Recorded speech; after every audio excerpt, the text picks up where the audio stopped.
Andre, with Kylin out, how did your role change, or how did your approach change kind of come into this game, especially defensively? Yeah, I mean, Kylin was going to be on court for the majority of the game if he weren't out, so I knew that making that a focal point of my my preparation and my mindset going into this game. I know I had to make his game as hard as I could for him to make really hard shots. So I think we did a good job as a team, jumping in the gaps and executed the game plan. Andre, after maybe making a couple early threes, did that open up the floor a little bit for you? Because it seemed like after that you kind of got to the rim whenever you wanted. Yeah, I think it does for all of us. We got multiple guys that can shoot and drive at the same time, so making shots early opens the floor for everybody else as well. So it just happened to be me today. And yeah, the floor opened up as soon as we had 5 guys that were making shots consistently. David, yesterday you talked about everybody needed to step up without Kylin. What would that look like for you throughout the course of the day and going into this game? I mean, as I said tomorrow, everybody got to step up. Everybody do something a little more than they did before, trying to fight for balls, get down for loose balls, to talk more, play harder defense, and that's what we're gonna keep doing even on practices, trying to prepare for future,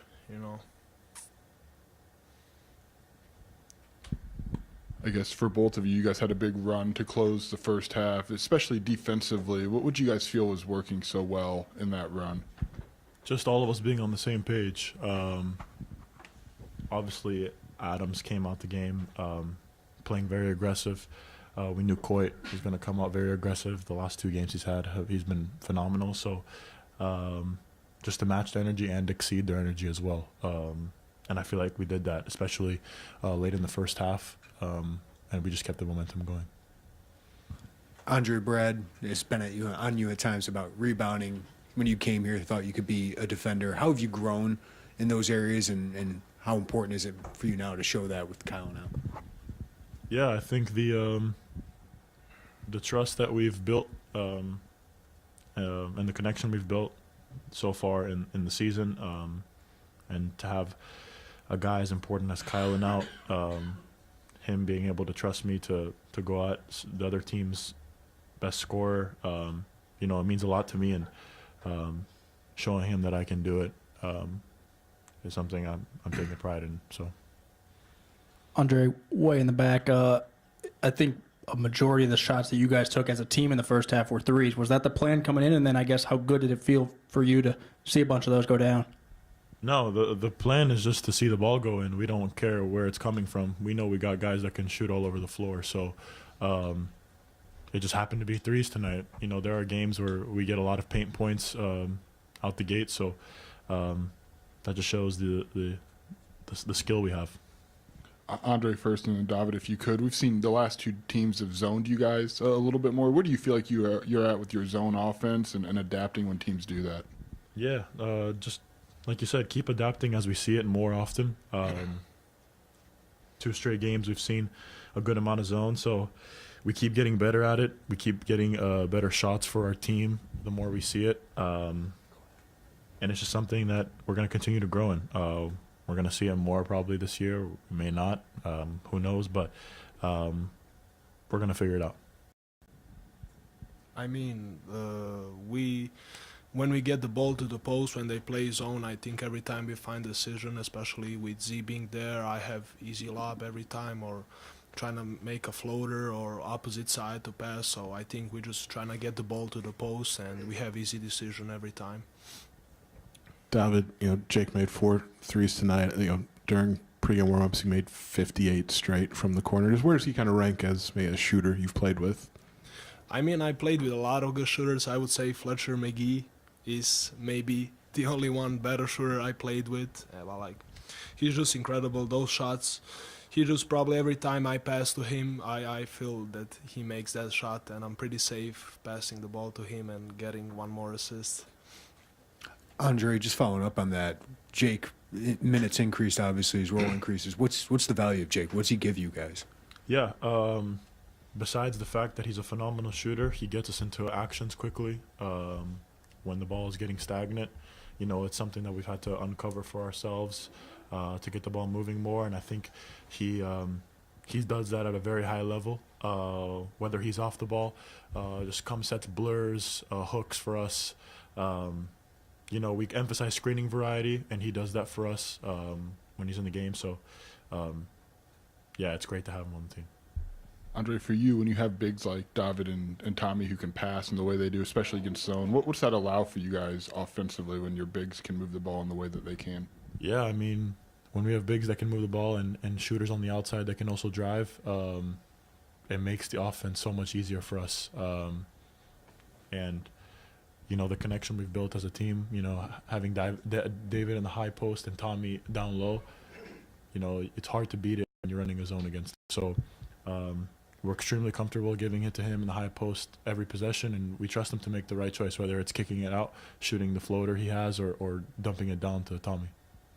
Andre, obviously with Kylin out, that's missing a big veteran leader on your team. How do you feel like you kind of stepped up as more of like an upperclassman, like vocal leader, maybe leading some of the younger guys without Kylin today? Yeah, for those who know me, I've never really been the most vocal on teams I've been on. I've kind of been, you know, in people's ears about advice and stuff. But, you know, Kylin, even though he's out, he's still that vocal leader on the team, and everyone stepped up. Everyone was pitching in the huddles. And it's never just one guy. But it just happens to be Kylin that, you know, we consider to be the most vocal guy. So, you know, it was nice to have everybody involved and vocal. David in the back, I'm curious, in Europe, did you see more or less zone? Like, how much zone have you played against in your career? I mean, not really that much, and like most of the time that was like not that much organized zone. Like 3 guys would play zone or 2 guys would play man, and like it wasn't that organized as it's now. But like I still played against zone, try to learn to score against zone and all that. So I'm adjusted to that. Andre, I mean, obviously you guys had to adapt without Kylin, but how important was it that maybe things didn't really change that much for you guys? I mean, you still did a lot of the same things to get a win like this.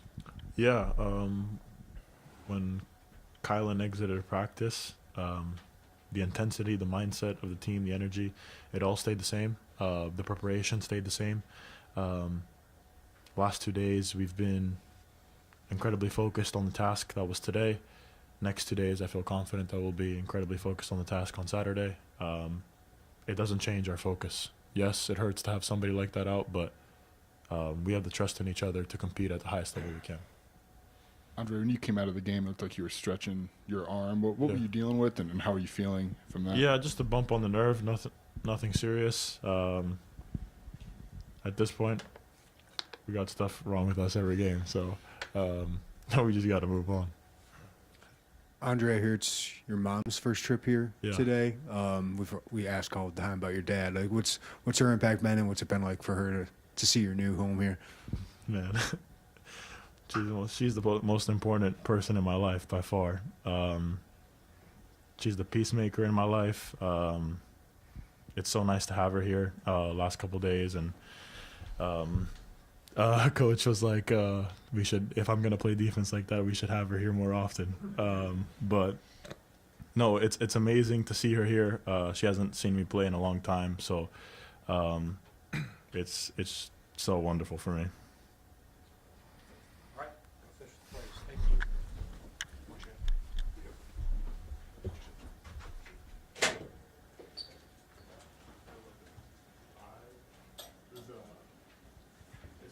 No, I just do it for you, just to keep up the bit. Yeah.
Yeah, it's game where you kind of don't know what to expect going in when you're minus a vital piece and Kylin, guy with so much experience. The start with Jake worked out great, and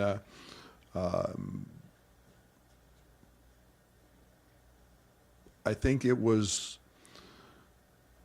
Andre's probably best all-around game. I'm going to say for sure here, maybe in his career. You know, we kind of challenge him. We use the term you got to be a 1A defender now, and you know, instead of a 1B. But he stepped up to that challenge. A young man that had 43, and coming off a heater, attempting 15 threes a game. He made the first one, which I thought he almost blocked, and then just really did a nice job after that, and settled in and worked. And it's amazing when you worry about defense, how offense finds you. And I thought we did a really nice job moving the ball. I thought we did a really nice job, Merck and Tommy, Ben in the middle of the zone, and you know, we have some guys who can make shots. And so when you start spreading that thing out with Jake and Ben and obviously Dre got going, and Keaton's a 42% three-point shooter who kind of had a tough night, but you still have to respect him. And just a really solid night, both ends. I thought defensively, obviously 25-4 run in the half. Defensively, I thought we were really, really solid in that stretch. Brad, like you said, this was Andre's best all-around game. Can you talk about how he's developed as a defender since coming to Illinois? Yeah, I think the one thing you have to understand when you win is there's no plays off. There's no days off. And in this league, if you do that, you get beat. And you know, I was really frustrated with the first start of the year because, you know, I didn't get to grind on him. I didn't get to just demand and get after it with him defensively. And you know, I've always known he was a capable scorer, but you know, what do you do the 95% of the time when you don't have the ball? And what do you do on the other? That's what relates to winning. And I didn't get a grind on him. So he's taken coaching at a really, really high level. He's had to do it on the fly. He's had to learn, have a lot expected of him. I mean, maybe more than he's even expected from himself in some cases, but I couldn't be happier. An unbelievable teammate, great listener, unbelievable listener, and a terrific learner. He wants to learn. He wants to do the other things. And, you know, you throw in the 9 rebounds tonight from a kid that in bye games couldn't get a rebound. So he's, he's turning into one heck of a terrific player. Brad, that's the most minutes Jake has played in a Big Ten game. What's his value for him on the court, especially in his second year here? Yeah, he never shuts up. He's our leader. He's always talking. He's very high IQ, so he understands what teams are doing. He's calling out actions. He's constant communication with his teammates. And then the fact that, you know, I think he made 58 in a row today. He can shoot it, makes balls, and you better not leave him open. And if you do, you're gonna pay. And then he does everything we ask by offensive rebounding, guarding. He's really good in gaps. He's just turned into a heck of a college basketball player. With his athleticism and length, was Andre one of your main focal points after Kylin's injury, especially being matched up against a guy who scored 73 points in his last 2 games? Or was it more of a group effort where he just happened to be the guy tonight? No, it's him. It's going to be him for a lot of nights. And, you know, he's got to want to accept that challenge. He's got to want to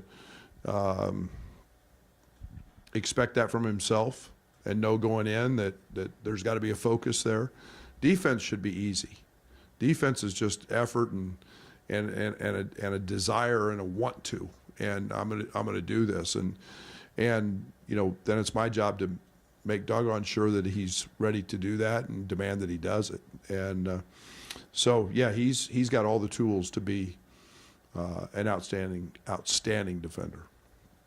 How important was that what this team does didn't really change without Kylin? Because it seemed like did a lot of the same things to get this one that you did the previous 7.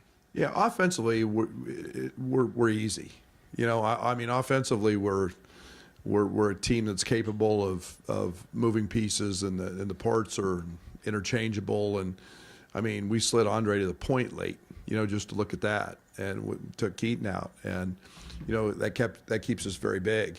And so that piece is easy. But the only thing with Z getting 2 fouls early, I wanted to play bigger, longer.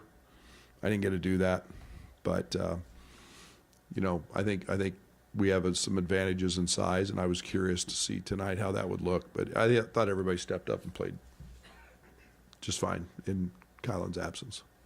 During that 25-4 run at the end of the first half, what do you think maybe changed defensively that led to just a complete dominant end to the first half that led into the second? I think it was. I thought they hit some pretty hard shots. We're always good with teams forcing teams into hard contested twos.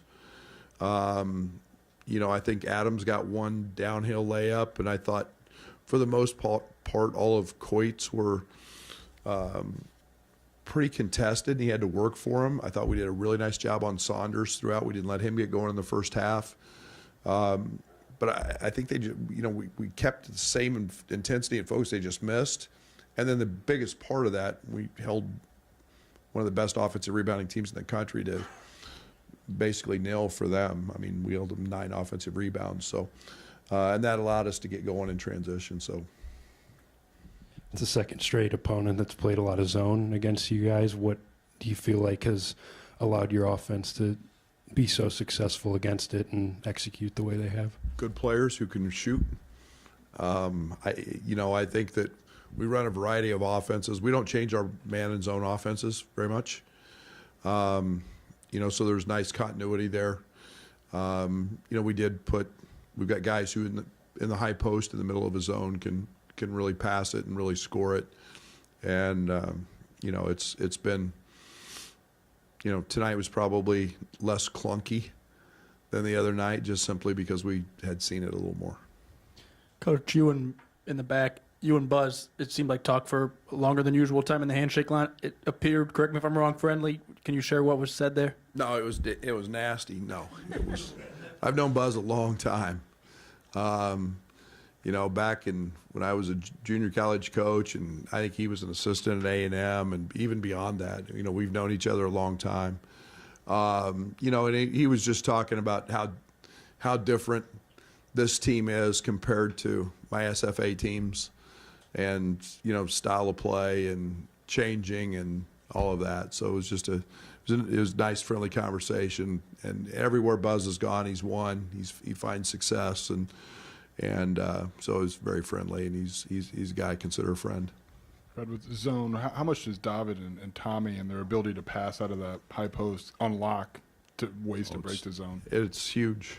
I mean, I always go back to the Oakland game last year with Tommy in the middle. I mean, he just shot little 12-footers and can pass it, and you have to guard them in there. And then, we figured they were going to play some zone. That's one of the reasons I wanted to look at double big, because you can put Z in a dunker spot and just play above people. And when you've got Jake and Ben and Andre on the wings, pick your poison. So, it's an advantage to have guys like that. Brad, when Kylin gets injured, can you take me, where do you guys do as a staff? What do you look at? What do you kind of talk about to figure out, especially defensively, where you want to go? Yeah, I think my first reaction is just pit in my stomach, not for the basketball, for Kylin. I mean, he's a senior. It's I know how hard he's worked. I know how good he's playing. We'll survive the basketball. I mean, we'll figure that out. We always have, whether it was Io, whether it was Kofi, whether it was, I mean, you just go TJ, whatever it is, we'll figure the basketball out. And you know, then it's just, okay, what do we want to become, and what are the minor tweaks that we're going to make that doesn't throw us into a complete overhaul type mode. And you know, I always go back to, you know, when we were without TJ, we made changes that we never got away from when he came back, and we just got better defensively when he came back. But the offensive changes were ended up being great for us and helped us. And so, you know, you're just sick. I'm just still, I get a knot in my stomach for Kylin, and you know, he's going to have surgery tomorrow, and so I'll get it penned and plated, and then the next 3 to 4 weeks we'll look forward to getting him back. Brad, piggybacking on that, as you look to replace Kylin forward, how matchup based will you be in finding those minutes? And maybe we'll see. I liked what I saw tonight, but I think that every team's got poses different problems, and we got to figure out some of those solutions, and you know what that looks like. You know, we're getting ready to play a stretch here where you get, you know, a lot of double bigs, and we're that anyway with Merck, but you know, just see what that looks like. I don't have a great answer for you, Brad. I just, you know, I think we'll look at it. We know we've got a very steady guy in Kylin who, you know, I called the problem solver because he could guard just about anybody on the court. So I hope Andre can become that. Kylin, you mentioned an off shooting night, and he still is nearly with the triple-double. I mean, even when he's, for a freshman to have that kind of impact, even when he's not on as a shooter, what's that further tell you about, I'm assuming, what you already knew? Is he good? I mean, you know, it's very hard to do what he does. And, you know, he's guarding a really talented player in Adams all night. He's doing it at that end. His rebounding, his, you know, assist total. Yeah, I mean, that young man's going to make a lot of shots the rest of the season. So he was due for an off night. But if that's his off night, sign me up right now, because the greatest players in college basketball would beg for a night like that. Andre had a couple of mid-range jumpers, made the first in the first half, and the second half didn't. Seemed like that one maybe generated a conversation when he came. Yeah, why? Why would you take that? We don't take those shots. And we live for what we call gold medal shots, which are uncontested threes and layups. And, you know, and the thing was, he was tired. And so he settled for that one, and he didn't have to settle. And that's the one that we've been working with, because we want him to get fouled on that play, not just fade and take the path of least resistance. We want him to jump stop and get fouled and go to the free throw line when you're a 90% free throw shooter. Go make them. Thank you.